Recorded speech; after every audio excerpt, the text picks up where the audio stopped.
Hey, what's up, everyone? This is not financial advice. I am not a financial advisor, so don't base anything I say on these videos. I'm just doing it for pure entertainment purposes only. Posted a video. For some reason, it got deleted. I posted it about 10 minutes ago, and it was there for about 10 seconds. It's gone. I can't reload it. Maybe because all the hashtags I used, AMC. Anyways, I watched the movie Dumb Money last night, and it kind of triggered some thoughts in my head. One thing I don't like is how they portrayed all the apes, the retail investors, as like a bunch of idiots. Like, none of us know anything. We're just following people blindly. Like, you know what I mean? Like, oh, we're. Another fact: the movie Dumb Money was actually funded by people that own, I believe, a son of one of the main managers of BlackRock, et cetera, et cetera. So it's kind of a mess there, anyways. So, but it kind of makes it seem like we just followed someone blindly. Like there was one leader, Roaring Kitty, and everyone jumped in only because of that. So, kind of a head fuck right there. So, anyways, but I wanted to say is obviously these hedge funds, they've probably learned a thing or two from this on how to manipulate and keep things hidden, and the payment for order flow, to keep contained. Use more psychology. They don't want another thing like Roaring Kitty. They don't want a big YouTube following for someone, so obviously they show the shit out of pages.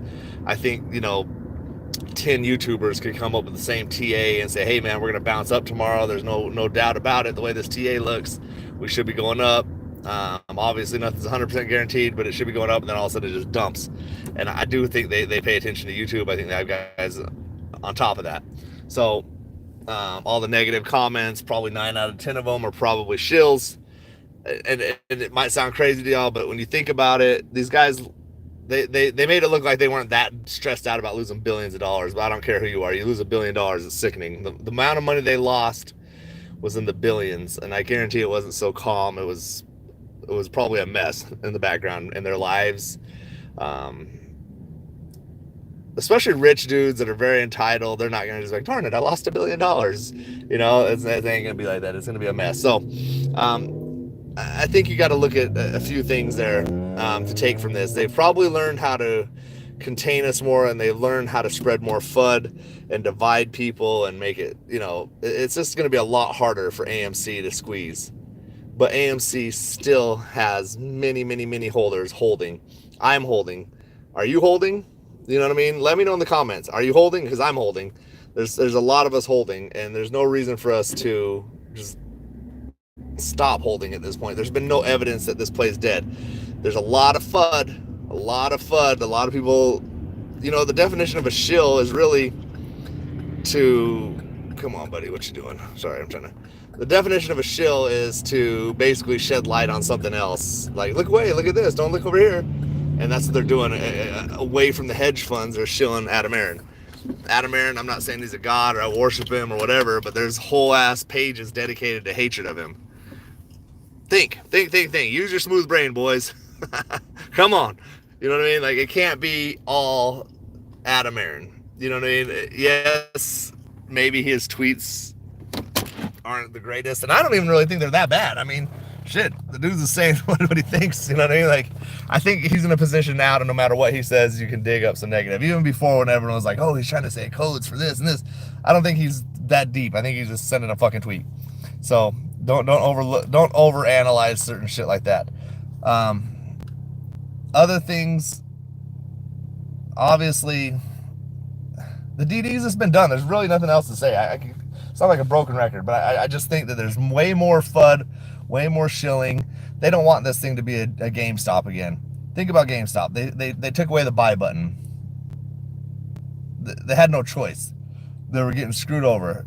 They don't want a big spotlight on AMC like it was with GME. They don't want that. GME was on the news, MSNBC, CNN. Everyone was talking about it. It was a big mess. It showed them in a negative light. They don't want to be seen like that. So what do? They come together, billionaires all together trying to fight it, but they cannot deny if you buy and hold. I'm not telling you to buy and hold. It's not financial advice, but the fact of the matter is, if someone buys and holds a stock, eventually, if people are buying and buying and holding and buying and buying and holding, you win. So that's all it literally takes. They've done plenty of things to try to shake you off. There's going to be plenty more mental games, but if you buy and hold, buy and hold, buy and hold, in my opinion, you will become rich. There's no way around it. Look at the people of GameStop that sold at the right time. There's people that made hundreds of thousands of dollars that worked at McDonald's. You know what I mean? Like, there's dudes that had nothing that are now set. So look at it that way. This is that one play that can change everything. But all you gotta do is buy and hold. You can't give in. You can't listen to the shills. You just got to take GameStop as an example, really. So I'll try to make this into another video, but I just want to jump in live real quick just because my video got deleted. Just keep the faith, man. I'm buying, I'm holding, I'm buying, I'm holding. I'm not going to give up. I'm not going to give up until I'm rich off this play. That's it. Have a good day. Be blessed. Let's get rich in peace.